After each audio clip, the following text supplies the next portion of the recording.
An Iranian news agency released footage of what it says are the launching of missiles towards Israel earlier in the evening.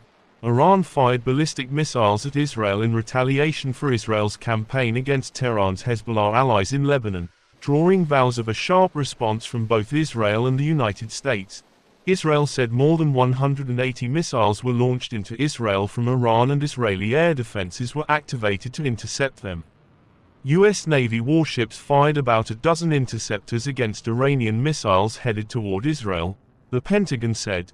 Iran's Revolutionary Guard Corps said the assault was in retaliation for recent Israeli killings of militant leaders and aggression in Lebanon and Gaza.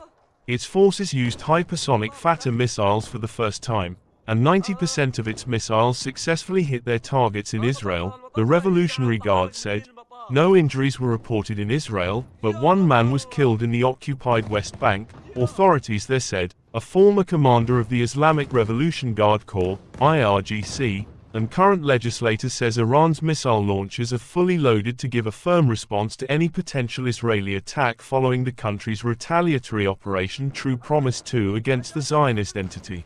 Launchers and launch platforms have been loaded, and are ready to respond to any potential act of mischief by the Zionist regime. Sirens sounded all over the occupied territories as the IRGC launched a barrage of missiles against the Zionist regime.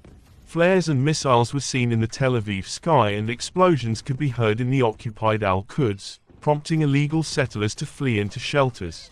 The Israel Airports Authority said that no aircraft will be allowed to take off or arrive at all Israeli airports. Israeli newspaper Haaretz reported direct hits in Negev, Sharon and other locations from Iran's attack.